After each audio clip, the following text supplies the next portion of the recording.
qui serait plus intéressant, c'est de fixer quelques repères, pour vous expliquer, et de lancer des pistes de réflexion sur le devenir de notre gauche, bientôt centenaire. Le premier constat, je voudrais dire en introduction de mon propos, c'est que cette gauche, qui a rempli les chroniques, et surtout depuis la Révolution, et que les clivages gauche-droite sont revenus à l'ordre du jour, et on a pu palper et sentir un peu leur universalité, parce qu'à un moment, on se posait même la question si elle n'était pas caduque. Donc cette gauche-là est sous-étudiée. Ça, c'est très important. Elle est assez peu connue, pour deux raisons. La raison principale tient à la gauche elle-même. On a une gauche en Tunisie assez bizarre, on va dire, pour simplifier, hein, qui avance dans son histoire, qui avance un peu masquée. Je vais vous donner quelques exemples. Dans l'histoire récente hein, de la gauche. Par la suite, je reviendrai un peu aux origines, un peu. Dans l'histoire récente de ce qu'on a appelé grossièrement le post-gauchisme, qui est un peu la normalisation de quelques affluents de la gauche qui a rejoint le courant principal, si vous voulez, de la vieille gauche. Toutes les conversions se sont faites en catimini. Ça, je l'ai toujours dit avec les copains. Et je trouve que c'est très intéressant à relever. Pourquoi ? C'est une manière d'essayer de voir pourquoi notre mémoire, la mémoire de toute la gauche, nous demeure assez largement insaisissable, introuvable presque. On va prendre quelques exemples. Tout à l'heure, tu as évoqué 93 et la sortie du Parti communiste vers le Tejdin. Moi, je ne sache pas qu'il y ait eu un travail de bilan par rapport à la pensée marxiste. Le Parti communiste était le principal dépositaire de l'idée, de l'hypothèse communiste et du marxisme, beaucoup plus que le gauchisme par la suite. Hein. Les communistes tunisiens ils connaissaient mieux leur Marx et Engels et Lénine, etc., beaucoup plus que ceux de ma génération qui avaient un marxisme très sommaire, de manière inégale, mais enfin, il y avait quand même les gens se tournaient vers ce parti-là comme étant porteur d'une pensée qui est universelle. Or, ce passage s'est fait sans qu'il y ait assomption, on n'a pas assumé ce passage-là vers une autre idée, vers une autre idéologie, entre guillemets. Le mot est affreux aujourd'hui, c'est difficile à prononcer. En tout cas, on a largué les amarres avec cette pensée-là, sans se poser la question pourquoi on l'a fait. Tout en maintenant cette identité de gauche. Et on peut dire ça pour tous les autres post-gauchismes, par exemple. Quand je prends Najib Cheb, il était quand même le chef de file, c'était mon chef à moi, tiens, dans une autre vie, hein, par il est passé à une forme de social-démocratie, puis carrément au libéralisme, alors qu'il était un des chefs de file les plus charismatiques, il faut le dire, de l'extrême gauche, qui se proclamait marxiste-léniniste. Et ça, c'est passé sans travail. Je ne dis pas de bilan, le mot était très fétichisé à un moment, mais en tout cas sans comment dire,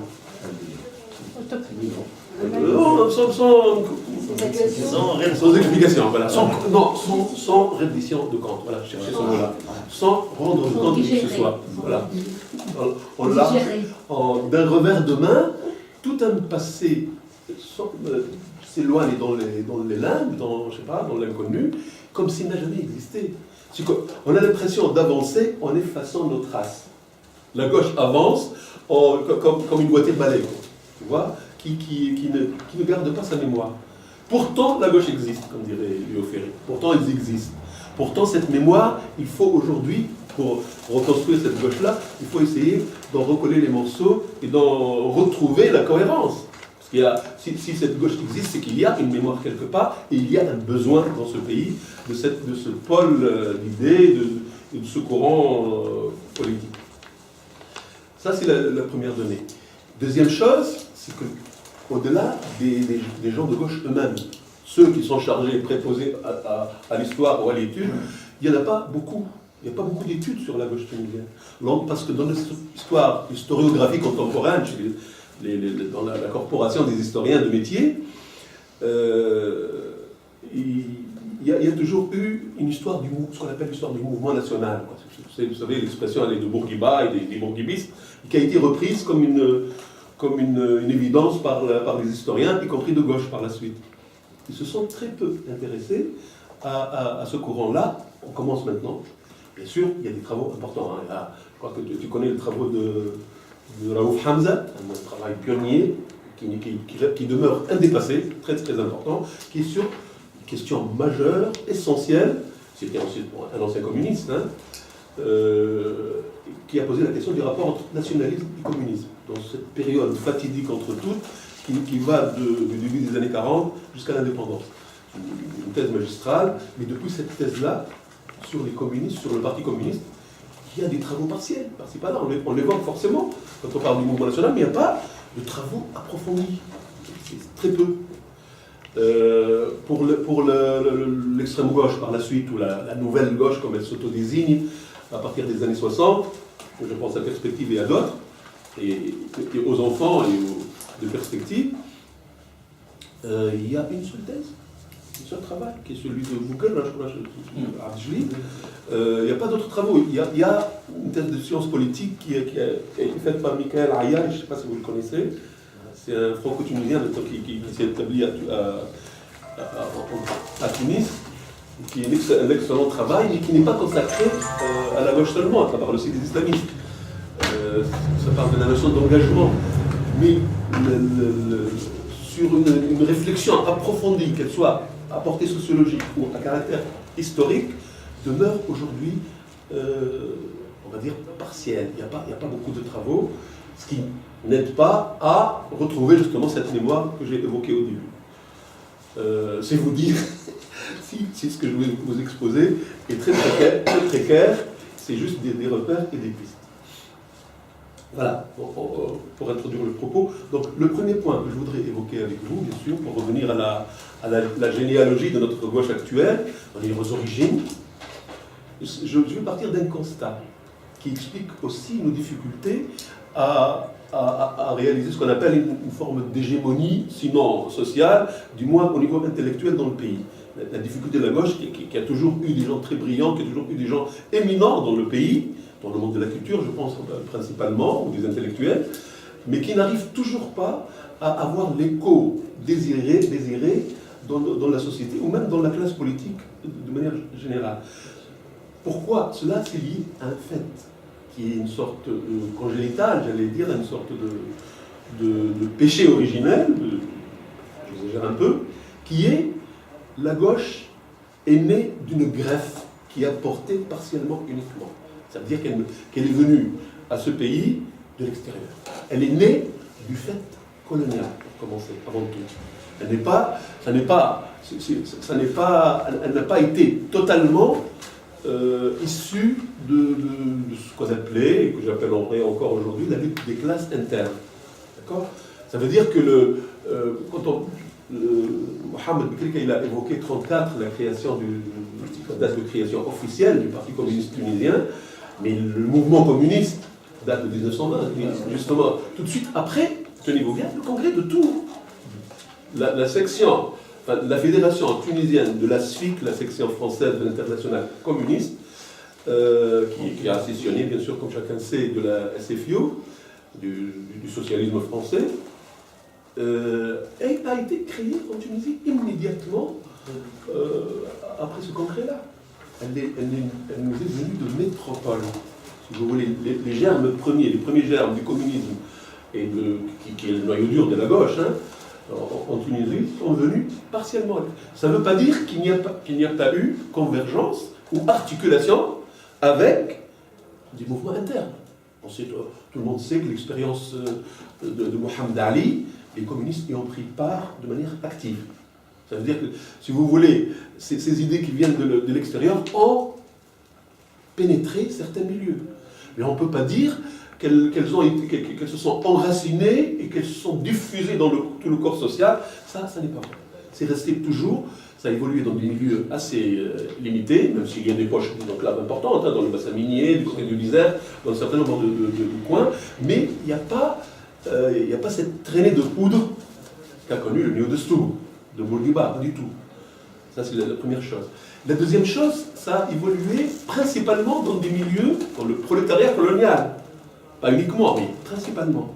Longtemps, quand on prend dans le syndicalisme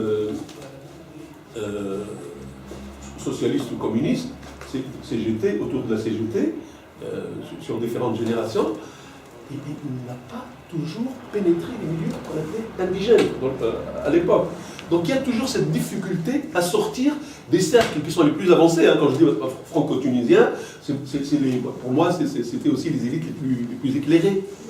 Mais pas forcément les mieux qui ne faisaient pas corps avec toute la société.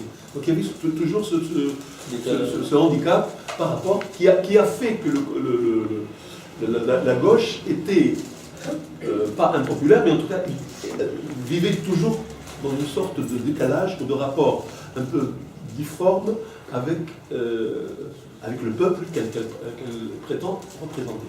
Et bien sûr, la faute majeure, si vous voulez, ça a induit une faute majeure qui est la suivante. C'est que le rapport au mouvement de libération nationale n'était pas toujours évident. Il a même été un rapport d'hostilité. Les communistes tunisiens, qui les premiers, dans les années 20, ont porté le mot d'ordre d'indépendance, qui est les premiers, vous savez, avant, les destouriens des types le pensaient toujours, ne le disaient jamais. Les communistes l'opposaient clairement. Vont y renoncer à partir des années 30. D'accord ? Ils renonçaient pour dire non, il ne s'agit plus de défendre l'indépendance nationale. Bien sûr, ça, c'était le coup fatal, peut-être, qui a permis il y avait même comment dire, la thèse de Raouf l'explique très très bien, parfois avec une violence inouïe. Il y avait une violence inouïe chez les communistes dans leur traitement des positions des néo-historiens, qui traitaient parfois de fascistes, ce qui était assez fort à l'époque. D'accord ? Donc, ce décalage, ce handicap premier va s'accentuer à l'orée de l'indépendance. Bien sûr, très vite, il va y avoir révision de ces positions-là juste après l'indépendance, à partir du début des années 50, mais après l'indépendance, surtout avec la décision essentielle qui était la dissolution de l'ISTT, le syndicat communiste, et l'appel à intégrer le GTT, le syndicat de Farhat Hached, qui lui avait, pour le coup, était le vrai représentant de ce qu'on appelle le prolétariat tunisien, indigène, alors que la vocation initiale du communiste était de le représenter. Il y avait une sorte de chassé-croisé assez bizarre dans ce destin initial de la gauche tunisienne. Ça, c'est la première période qui est marquée par ce décalage par rapport au nationalisme et au mouvement national en général. La deuxième période, qui est celle de l'indépendance, elle va connaître deux choses, deux grands courants. Le communisme, ancienne manière, va continuer, mais continuer comme un fait minoritaire, pas très, très, très fort, mais persister, ce qui était un signe de vitalité. Les communistes vont par exemple, dans le syndicalisme, ils vont animer les ailes les plus actives, les plus dynamiques. Je pense aux enseignants, et surtout aux enseignants supérieurs, mais pas uniquement. Les meilleurs intellectuels tunisiens dans la jeune université tunisienne étaient, sinon communistes, du moins, étaient dans le sillage du mouvement communiste. Donc, cette pérennité est assez significative. Ça veut dire que la greffe dont j'ai parlé au départ, elle va finalement, vaille que vaille, prendre un peu. Il va y avoir un mouvement communiste tunisien qui va s'acclimater avec le pays, mais qui va demeurer, jusqu'à peut-être récemment, très très très minoritaire, très marginal, on va dire. Donc il va y avoir un apport nouveau après ça, qui est ce qu'on appellera, d'un mot très très large, qui est le gauchisme à la tunisienne, ou l'extrême gauche, ou, pour utiliser le discours des propres acteurs eux-mêmes, la nouvelle gauche, autour du mouvement du groupe d'études et d'actions socialistes en Tunisie, plus connu sous le nom de Perspective, à partir de 63, Vous savez que cette année, en fait, le cinquantenaire, il y a même une association qui a fait un colloque, y compris récemment à Paris. Il y a un colloque à Tunis qui est très important, qui a été un moment quand même de réflexion assez intéressant, où on a retrouvé les vieux perspectivistes dans une forme de fête à la fois... non, il y a des gens qui disent que c'était le conclave des anciens combattants, mais enfin... C'était un moment, pas seulement festif, je trouve que c'est un moment de l'histoire de notre gauche qui est ce retour sur cette mémoire-là, qui est important. Donc ce mouvement perspective va opérer une double dissidence. D'abord, il va inaugurer la première dissidence par rapport à l'État bourguiba, par rapport à l'État autoritaire et au bourguibisme de gouvernement, si vous voulez. Mais en même temps, et du même geste, par rapport aux communistes. Tu vois, par rapport aux communistes, ça veut dire qu'il prétendait renouveler radicalement et la pensée marxiste et l'engagement radical contre on disait réformiste à l'époque, ou révisionniste même pour les plus excités. On connaît ce langage dans le mouvement étudiant. Donc cette double rupture va longtemps marquer le devenir de la gauche. C'est-à-dire qu'il va y avoir deux affluents, deux grands courants. Le courant communiste d'obédience, disons soviétique, je ne sais pas quoi, on va dire la vieille gauche, et un nouveau courant qui va très vite d'ailleurs s'abîmer en une forme de gauchisme, et s'agiter principalement dans l'université, et qui même développera un certain nombre de pratiques parfois très peu démocratiques, contrairement aux communistes anciennes manières, qui vont par la suite, au contraire, dans le syndicalisme étudiant comme à l'extérieur, constituer une école peu écoutée, mais une véritable école de démocratie. Donc, je le dis avec beaucoup de contrition, avec le recul du temps maintenant, mais c'était un fait objectif, quoi. Alors que les différents mongoliens de perspective, j'allais dire, vont pratiquer des choses pas très démocratiques à l'université principalement. Ça ne va pas durer. Si vous voulez, par la suite, il y aura une acclimatation à la démocratie, mais on va dire dans les décennies 70 au début des années 80, le gauchisme tunisien s'est exténué en des querelles de chapelle qui n'ont pas beaucoup servi la gauche. Mais, là encore, le germe perspective ne va pas complètement mourir.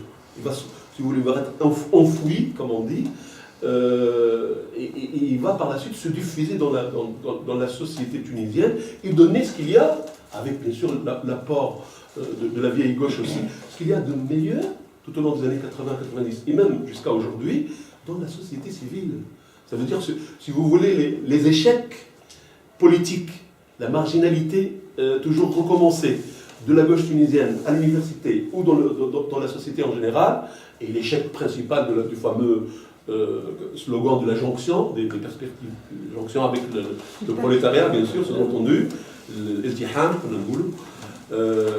cet échec-là va se solder, ne va pas empêcher une diffusion très positive et dont on percevra les retombées par la suite dans le développement du mouvement pour les droits de l'homme, si on prend même nominalement, que ce soit à la LTDH, à Amnesty International, dans l'ATFD, on va trouver toujours ou des anciens symboles de la gauche, ou des jeunes qui ont repris le relais en étant consciemment des continuateurs de cette gauche-là. Donc, et le GTT. Et à l'UJT, bien sûr, effectivement. L'UJT qui est un peu, quand je dis société civile, l'UJT c'est un peu la maison commune de toute la société civile. Et ça, pour moi, c'est évident. Le dernier débat national l'a longuement illustré. Bon, je ne vais pas être peut-être trop long. Maintenant, aujourd'hui, à partir avant la Révolution et juste après, qu'est-ce qui se passe? Moi, je crois qu'on assiste à deux mouvements qui sont éminemment important pour le destin de cette gauche-là. Le premier, c'est la conversion de toute la gauche, avec des rythmes inégaux, des rythmes qui ne sont pas toujours suivis des faits, mais je crois que le mouvement est irrépressible, il ne changera pas, la conversion de toute la gauche vers l'idée démocratique. bon, on va prendre le taureau par les cornes et dire les choses telles qu'elles sont. Si je prends le POC, allez, pour ne pas le nommer, tout le monde sait que le logiciel de Mohamed Hamemi et ses amis n'est pas mis au jour aujourd'hui. D'accord ? On ne sait pas si on se dit marxiste-léniniste ou pas. On revient toujours à ce que j'ai dit en premier, on avance masqué. Mais le mot communiste a été... Parce que c'est anachronique, ton terme. Pourtant, ça reste dans les documents internes, il n'y a pas renoncement. Mais moi, je crois qu'on va y venir. J'en suis quasiment certain. Parce que c'est caduc. Ça va tomber de soi-même. Pour le moment, ce n'est pas encore fait, parce que ces choses-là, c'est difficile de se débarrasser d'une idéologie qui a porté une identité politique. Mais je ne crois pas que l'on puisse échapper à ça. Si vous prenez un exemple, ça m'a toujours frappé d'ailleurs. Quand on prend avec quelle facilité ceux que nous tous considérions avant comme les plus excités du gauchisme, c'est-à-dire les Ouattad, les Aoutad, comme on dit, tu vois, si on voit avec quelle facilité quelqu'un comme Choukri Belaïd, après les élections, a très vite intégré l'idée démocratique. Et dans toutes ces facettes, c'est assez fascinant quand on voit les vidéos maintenant, c'est assez incroyable, on ne l'a peut-être pas perçu, on l'a perçu après sa mort, c'était incroyable. Il y avait quelque chose de... Non, il y avait dans ce mouvement-là, moi j'ai longtemps méprisé, j'ai longtemps considéré le Ouattad comme étant ce qu'il y a de pire dans le gauchisme tunisien. Maintenant, je me pose des questions si c'était vrai. Et si ce n'était pas un phénomène social qui échappait à notre entendement à l'époque, la preuve, sa pérennité et la facilité avec laquelle il intègre l'idée démocratique par rapport à l'affluent Amel Tounsi et compagnie, qui est aujourd'hui beaucoup plus poussif dans ce mouvement de conversion à l'idée démocratique. Donc ça, c'est le premier aspect. Le deuxième, et là pour le coup je vais essayer de parler de tout le monde, de toute la famille de la gauche, parce qu'elle est un peu réunie aujourd'hui, réunie dans la diversité. Il n'y a plus les anathèmes d'avant, révisionnistes, réformistes, tout ça, ça devient, vraiment ça date de Mathusalem, ça devient une préhistoire complètement rigolote pour tout le monde, quoi, qui n'a plus aucune efficace aujourd'hui. C'est une première chose. Donc la deuxième chose, c'est une conscience neuve, comment dire, de la nécessité d'une mise à jour de la gauche. L'idée de Hizb al-Yassari al-Kabir, une grande partie de la gauche, qui chemine, hein, qui est dans toutes les têtes, même si personne ne passe à l'acte pour le moment. Parce qu'il y a les urgences, les élections, etc., les débats nationaux, etc. Ça, c'est la première chose. Le souci, une forme de modestie par rapport à la société. Les gens, si vous avez remarqué, cette modestie parfois elle est coupable. Hein. Moi je trouve qu'elle va trop loin. Plus personne ne prononce, je ne parle même pas des références marxistes, etc., mais plus personne ne parle de socialisme. C'est fini. Pas même Hamal Hamem. Tu vois, ce qui est assez bizarre. Même dans une prochaine étape très reculée. Non, on n'en parle même pas. C'est des matières inflammables parce qu'on a l'impression que le monde mondialisé que l'on vit aujourd'hui est trop compliqué. Il y a une nouvelle, si vous voulez, conscience assez douloureuse de la complexité du monde et de notre société du même coup. Donc ça, pour moi, à la limite, ce sont deux bonnes nouvelles, mais ça reste, bien sûr, il faut en voir le développement.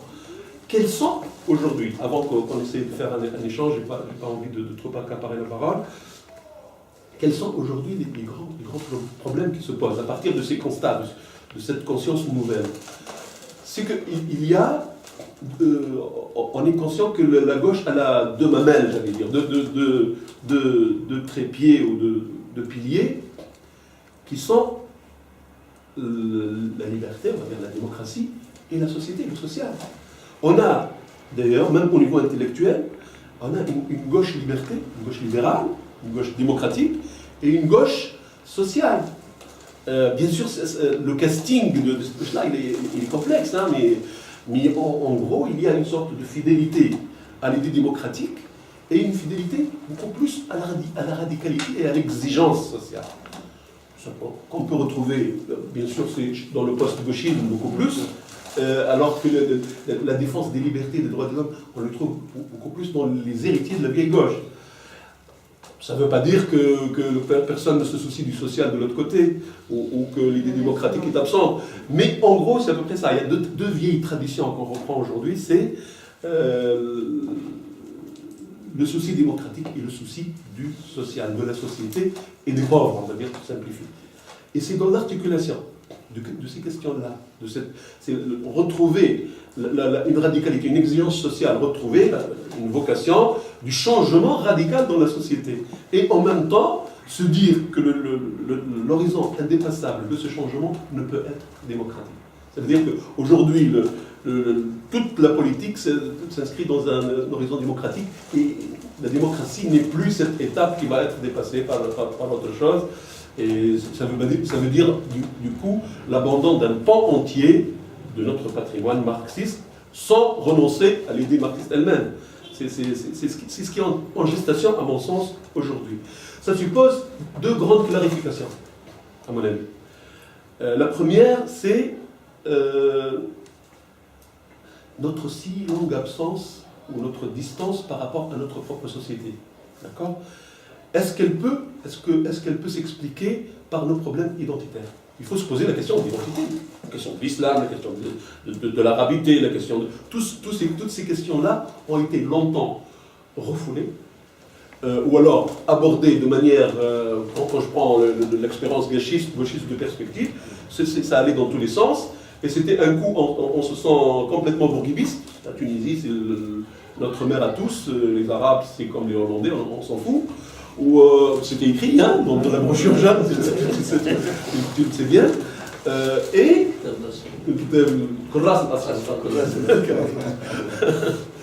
ça te met des souvenirs, toi. Et du coup, j'ai perdu le fil. La question d'identité.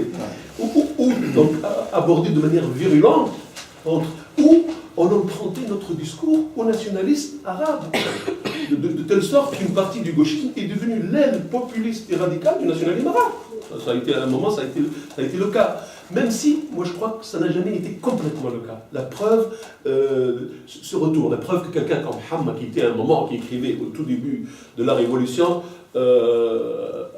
Omamiyuna, walakin tahduna nakhwa al-qawmiyya. Il écrivait ça. Tu te dis, mais qu'est-ce qu'il fout ici? Il devrait aller à Hizb al-Sha'b. Mais par la suite, tout de suite après, il a recentré son discours et il a revendiqué un héritage qu'il a tant conspué, tellement conspué avant, un héritage de perspective. Moi, je suis l'enfant, j'ai entendu plusieurs fois, je suis l'enfant de ce courant-là, le continuateur de Gilbert Naqash et des autres, c'est mes maîtres. Ça veut dire qu'en fait, il y avait toujours un fil tenu qu'on a pu renouer par la suite. C'est ce qui explique que cette gauche, toujours à l'existence toujours précaire, vouée à une certaine marginalité, a pu quand même survivre à tout. Et c'est peut-être son atout principal. Donc il y a cette question, la question de l'identité, qu'il faudra aborder aujourd'hui, qui est, il faut dévisager ces choses-là. Je vous donne un exemple, et puis j'essaie de finir très vite. Dans le débat sur deux choses, sur l'article 1 de la Constitution et sur le fameux article 6. Les compromis qui ont été trouvés très vite sont significatifs d'une grande absence de débat. On va faire un compromis et on passe à autre chose. Sinon, or, la gauche qui est en principe partout dans le monde, sauf en Tunisie jusque-là, qui est celle des idées, c'est le parti des idées, le parti de l'exigence intellectuelle. Elle va dire on posera ça plus tard. Parce qu'elle n'est pas préparée, parce qu'elle est complexée par rapport à cette question identitaire. Quand on dit dans l'article 1, on verrouille le débat, on écrit, on dit cet article n'est pas amovible. C'est une manière de dire ce tabou va demeurer longtemps. Or, la gauche ne sera pas la gauche si elle ne casse pas ce tabou. Ça veut dire qu'il faut effectivement dire, regarder les yeux ouverts cette question. Il faut dire que la liberté de conscience, ça suppose une laïcité absolue. Et il faut savoir la défendre. Comment faire le dosage du politique, de l'opportunité, des alliances Tout ça, c'est important aussi. Mais il faut que le débat se fasse. Pareil sur le sacré, dans l'article 6, c'est parce qu'on n'a pas abordé ces questions-là. Parce que nous, on est arrivés démunis, parce qu'on a longtemps et abandonné notre mémoire, et ne pas penser à notre... et avancer masqué. C'est pour ça qu'aujourd'hui, je crois qu'il importe pour tous les courants de la gauche liberté ou la gauche sociale, les mêmes ensemble, il faudra revenir à ces idées-là. Non pas pour dire, pour réhabiliter l'opium du peuple, je ne sais quoi, non, mais pour penser ces choses-là, nous frais, de nouvelles manières. Et la deuxième grande question, et là j'arrête, c'est aujourd'hui, je crois qu'il y a un nouveau bouquin excellent d'ailleurs de Bakar Gharib, qui est Bakar Gharib. C'est le doyen de l'université de Jandouba, un prof d'économie, qui vient écrire un bouquin sur la gauche, sur le destin de la gauche. Il vient de sortir il n'y a pas longtemps, et qui évoque cette question-là. Il faut que la gauche parle de nouveau économie, et qu'il parle de nouveau égalité. La gauche, après tout, si on devait définir, comme ça, en conclusion, ce qu'est la gauche, je ne suis pas d'accord que c'est le parti de la modernité, par exemple. Pour moi, c'est l'un des grands malentendus, l'un des grands, comment dire, contresens. Parce que la modernité, c'est l'affaire de tous, y compris du islamisme. On est tous d'une manière moderne, mais parce que nous, le mot modernité, il est toujours connoté positivement comme étant quelque chose, c'est très positiviste, ça, c'est pas... La modernité, c'est l'affaire de tout le monde, et Ranouchi ou... C'est pour intégrer les despots-là. On va discuter. Moi, j'ai ma petite pensée là-dessus. Non, mais je crois, je vais même plus loin. Allez, pour la provocation, tant qu'à faire, même l'idée de progrès, moi je ne trouve pas que c'est l'apanage, c'est ce qui définit une identité de gauche. Moi je crois que l'idée essentielle qui fait qu'on est de gauche ou pas, c'est l'idée d'égalité. Bakar il utilise un beau terme, il dit c'est l'étoile polaire de la gauche. L'ADN. Une sorte d'ADN, absolument. L'ADN de la gauche. Absolument, l'idée d'égalité. Ça veut dire aujourd'hui, comment on sait et la démocratie et l'égalité de manière plus radicale. On ne peut pas se contenter de slogan justice sociale. Vous savez, là, aujourd'hui, quand on a peur du socialisme, on dit le service public, l'État social, et puis le reste, on est dans le flou. Aujourd'hui, il faut revenir, c'est quoi l'État social? Comment faire en sorte de continuer cette œuvre sur lequel on s'appuie, notre tremplin, qui est le Bourguiba des premières années, par exemple. Ça, il faudra y revenir. Donc, aujourd'hui, le grand défi pour un devenir important de la gauche, sachant qu'elle demeurera, je crois, peut-être indéfiniment minoritaire, mais minoritaire, c'est pas grave.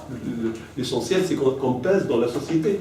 Ces deux questions, il s'agit de les prendre à bras le corps, la question de l'identité et la question de renouvellement du logiciel social, comme on dit aujourd'hui. Voilà, merci.